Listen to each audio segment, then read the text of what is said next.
Welcome to another episode where we're talking hard-hitting health discussion like never before. Before moving forward, please consider subscribing to us, liking this video, and sharing this video with at least one person. It is only through your support that our channel can grow. And in the comment section, leave us suggestions on the kind of topics you want us to discuss so that we can bring the right people to discuss the needed topics in this forum.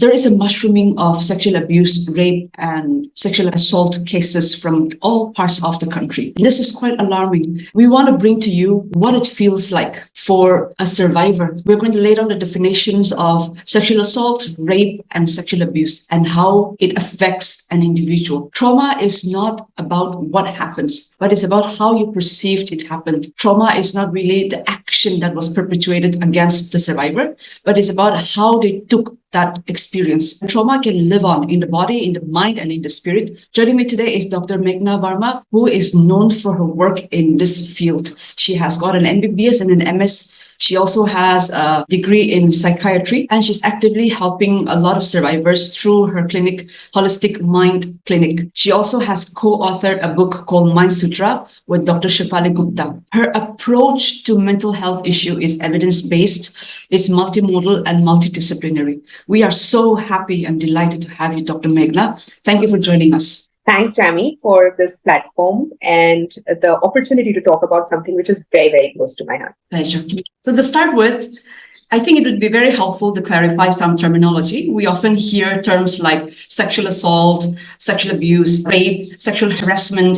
All these can be very confusing and can be used interchangeably. So could you explain the differences? Yes, certainly. I think it's very important to know these terminology because a lot of people are not aware. And I feel being aware of what you might be going through is the first step towards seeking help and towards healing and recovery. Sexual harassment is usually implies to any kind of verbal communication or gesture, which is done with a sexual intent. Okay. And it is usually, it could be in a public place, it could be in a workplace, and usually it is done. So throughout you will see that power dynamics is something which plays throughout, right? So it is usually done at a person thinking that they would be powerless to resist it. Okay. So that is sexual harassment. Sexual abuse is a terminology. Sexual abuse is again something which again comes from that power dynamics. And it could be, it is non-consensual, and it could be any kind of sexual act. Usually you would see that in sexual abuse, it is done by somebody who is known to the victim and somebody who the victim trusts. Usually it is done over a prolonged period of time, and certain element of manipulation or coercion is a part of sexual abuse. And it could be done at any age. So like child sexual abuse, right? It could be done by somebody the child trusts. And it would be something that would keep on going on for a long period of time. Sexual assault is, again, there is an element of violence in sexual assault, and it's a much broader terminology. Usually involves groping, or it could also mean, it need not be sometimes physical also. It could be forcing somebody to watch porn against their consent. And rape is a way, it has legal implications. It involves sexual violence or a form of sexual assault in which there is penetration, which could be either oral, anal, or vaginal penetration. And physical violence in rape is usually the most traumatic, it causes a lot of physical violence is the most in rape. The common element which run through all the sexual harassment, abuse, or rape is it is against consent. There is an element of power dynamics involved in it. Usually the victim is seen as somebody who can be subjugated to coercion or manipulation and might not be able to resist, whether it is short-term or long-term. So I feel this is the more psychologically disturbing part of any kind of sexual violence, the power dynamics. The physical wounds, the physical hurt, it heals over a period of time. But the psychological trauma, the victim stays with it for a very, very long time. And it requires an army of support givers, caregivers, to help the survivors find their feet again. Yes. Just to be clear, although sexual abuse, assault, or rape happens more to women, it also happens to men. Absolutely. It happens to men, it happens to children, it happens especially in the LGBTQ community. It's very common. I feel it is gender neutral, but for the sake, because women are more commonly associated with it. Maybe in during the course of my conversation, I would be using she more for the victim, just because it's more commonly known, reported in women. Thank you for clarifying that. Each of these behaviors can have a very significant impact on survivors.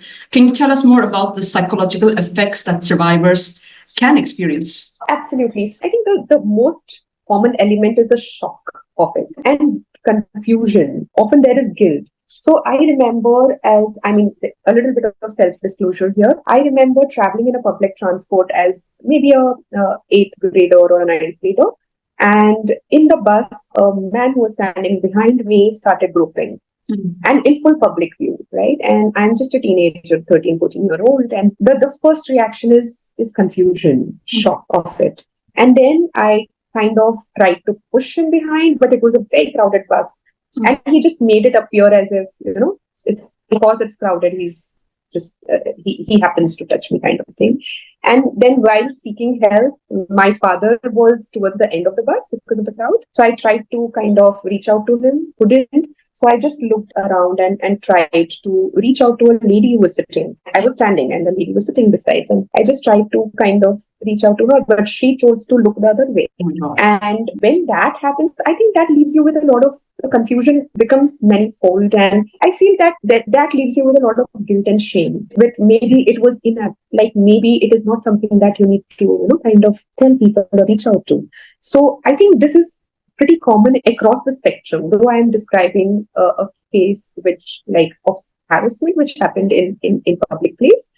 But I'm sure at workplaces, at whatever the severity or across the spectrum, immediate is just the shock, the guilt, the confusion, the hurt, the pain. These are the immediate things. But the long-term psychological effects, I feel, is it's multi-layered, it's many-fold. And soon the experience, it leads to depression, it leads to anxiety, post-traumatic stress disorder, in cases where in some cases it could be relational, especially child sexual abuse, right? Because it happens to a person who is usually trusted or known to the child. And it happens over a period of time, a prolonged period of time, and that is complex PTSD. So these are the spectrum that a survivor might go through. Also, unfortunately, the survivor, when either they report the case, like I said, I tried to report to somebody who was just sitting beside, right? If you report it to a family, to a friend, to the police,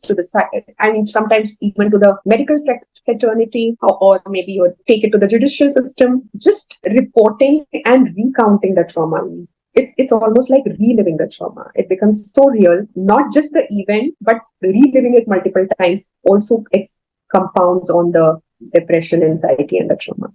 Oh, that's so sad. And I'm very sorry that you had to go through that, and more sorry that a fellow woman couldn't stand up for you. I just want to give you absolutely. Yeah, absolutely. And I am sure, if it could happen to a girl in an urban society, in a public place, I'm sure millions of women go through it, right? To different degrees, in their households, sometimes in their marriages, sometimes in their family, sometimes in a public place, sometimes in a workplace. In fact, the whole nation knows about the RG Kar case, right? Where the young doctor, she was on duty when she was brutally raped and murdered. She was on duty in a hospital campus, and something like that thing, which is as shocking as that can happen. And in fact, the case was very insensitively handled by the entire medical fraternity, by the political system. I feel cases like these shake the confines of a nation itself. I think there are different degrees, and I feel millions and millions of women would. Again, maybe I'm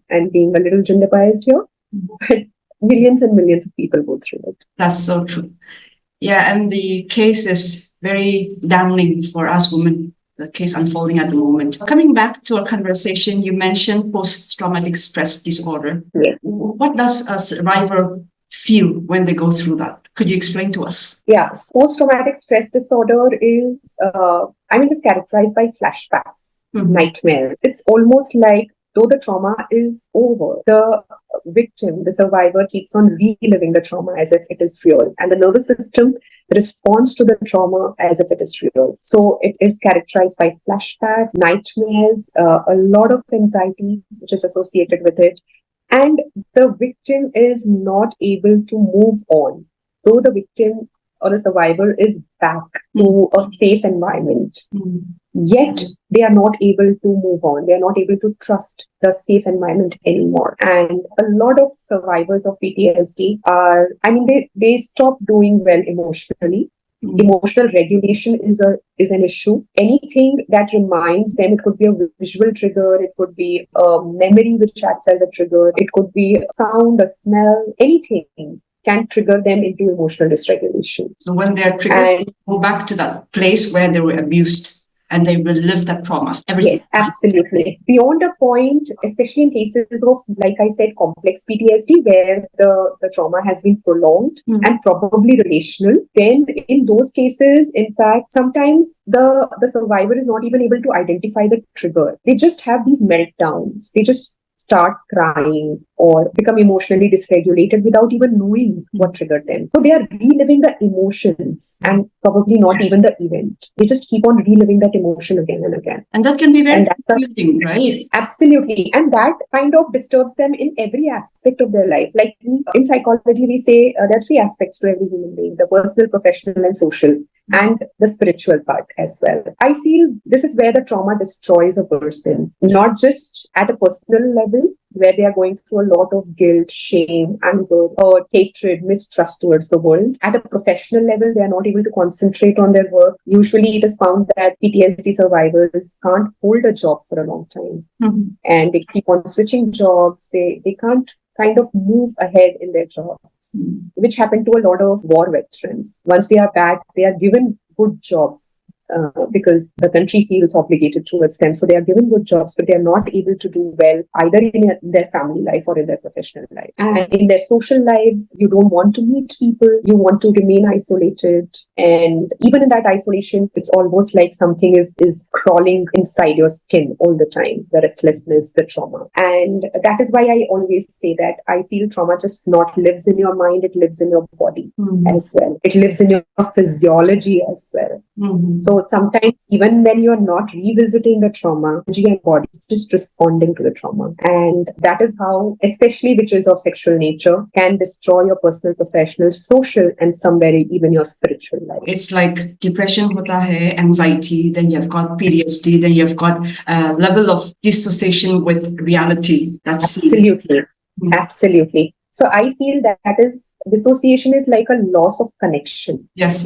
Sometimes you lose your connection with yourself. Yes. I think it comes from a sense of so much distrust. Yes. Distrust. I mean, you're not trusting. There's so much mistrust for your environment, for the people around you, and somewhere for yourself. That eventually leads to a sense of deep hopelessness, deep helplessness, which results in dissociation. It sounds like the effects can be very far-reaching and over a prolonged period of time. So when survivors seek help, what kind of interventions are most effective? Yeah, I feel that it's most important to be trauma-informed, to look out for people who, like therapists who are trauma-informed, because a trauma-informed caregiver will know to always validate the survivor. Otherwise, it can be the invalidation, especially coming from a therapist, can be very, very deeply disturbing. Yes. Right? So the first and foremost help that anybody, as a friend, family, as a therapist, as medical professional, the doctor who is examining, or the police who is taking the report, the judicial system, whoever is interacting with the survivor, I think the first thing that they can volunteer to give to a survivor is a promise of safety and connection. So it's very important to make the survivor feel that you're safe with me, because somewhere deep down, it's the trust and the safety, the feeling of safety, which has been really shaken and broken in the survivor. Building that safety, trust, and connection back with the survivor is the step one. And eventually, after that, there can be specialized therapies like cognitive behavior therapy, which is the gold standard of therapy. But I personally find that there are certain other therapies like acceptance and commitment therapy, which lays a lot of importance on accepting whatever has happened, yet while accepting whatever has happened, remain committed to your goals in life. It has a lot of elements of mindfulness, grounding, always bringing yourself back to the here and now. That here and now, it is safe again, kind of. So I think I personally am a big advocate of ACT, which is acceptance and commitment therapy, and also a big advocate of somatic therapies, which basically means using your body work, like using body and breath to release the trauma which is stored in your body, in your physiology. So there are again a lot of somatic psychotherapies which have been studied, which are being practiced, like somatic experiencing or integral somatic psychotherapy, something which I am trained on, ISP. And these lay a lot of importance of noticing, becoming aware, how does trauma feel in your body, and building tolerance and acceptance for it within your physiology. And somewhere, once you start building tolerance, resilience for the trauma within yourself, somehow solutions keep appearing. I feel somatic psychotherapy is very powerful in trauma. Yeah, so it's like you are battling for your life and you're putting on the armor to defend yourself and keep yourself protected while you weed through a sea of emotional sewage. Absolutely. More important is to start to trust yourself that this armor will protect you. Yes. That this feeling of helplessness, the feeling of being drowned in the sea of emotional sewage, which is so overpowering and overwhelming, that somewhere out there, the therapist, the community, the survivor community, and you yourself will be able to make it to the other side. So I think that feeling of hope is the most important for a survivor. You touched upon finding a community, a trusted community. Now, because we're having a frank conversation, I just want to be very clear to the audience who are listening that being that source of strength, being that source of inspiration for another person has its challenges. And if you're not ready for it long term, if you're not going to commit to it long term and to have patience, it's better not to commit because the letdown is again so devastating. Absolutely. I think somewhere you have to go through this cycle and multiple cycles. Yes. Even if you are being a source of support to a community, I feel you need to know till what level you can be. Yes, exactly. But while you are giving support, you grow yourself for sure. And that growth, you have to be aware that you have grown only till this much. By doing this work, you can grow only till this much. And not overcommit, not overindulge in being a caregiver also.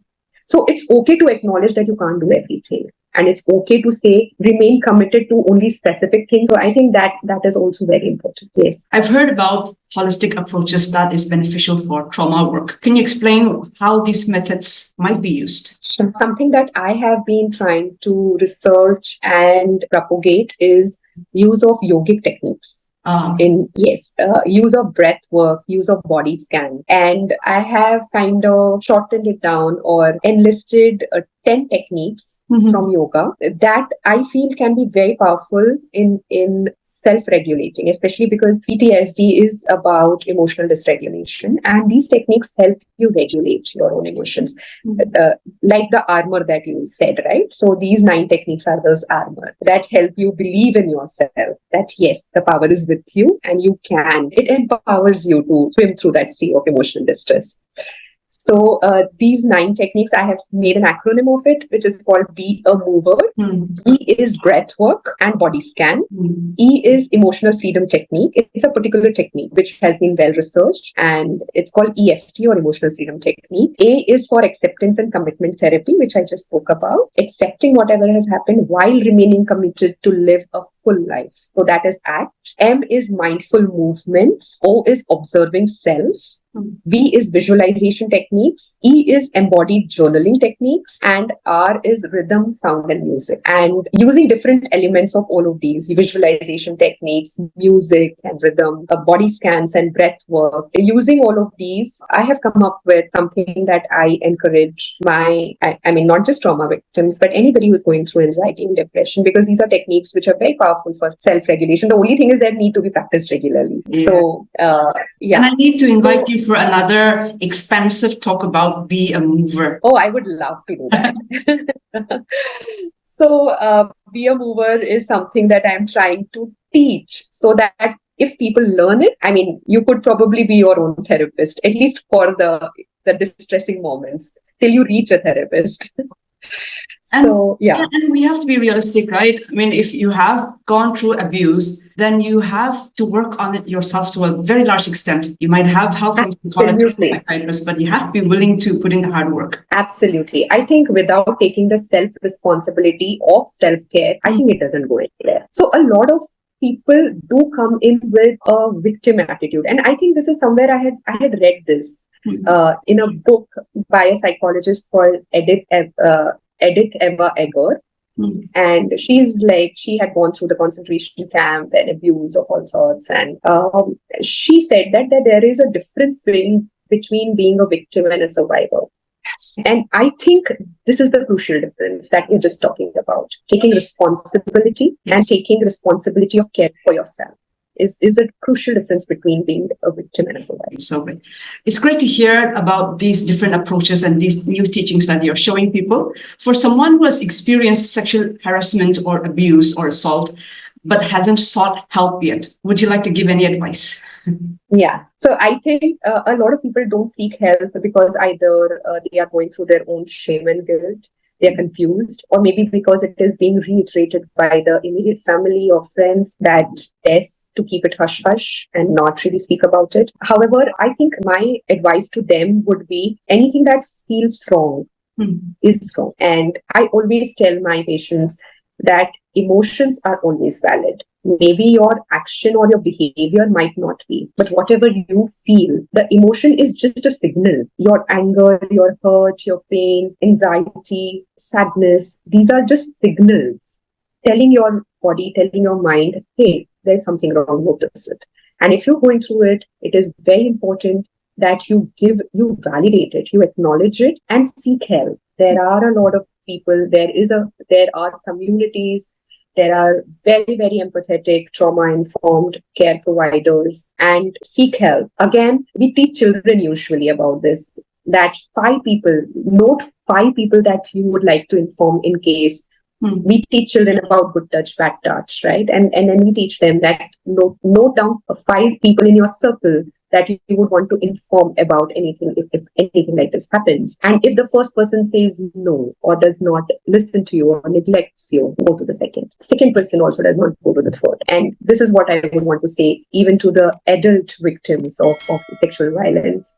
Note down who are those 5 people. Look out for communities. Look out for therapists who are specialized, who are trauma-informed. And if not the first, the second. If not the second, the third. But you would find somebody out there who would be willing to help. Life-saving advice. Thank you for the message. Before we wrap up, I have 2 questions. Number 1, how do they find you online?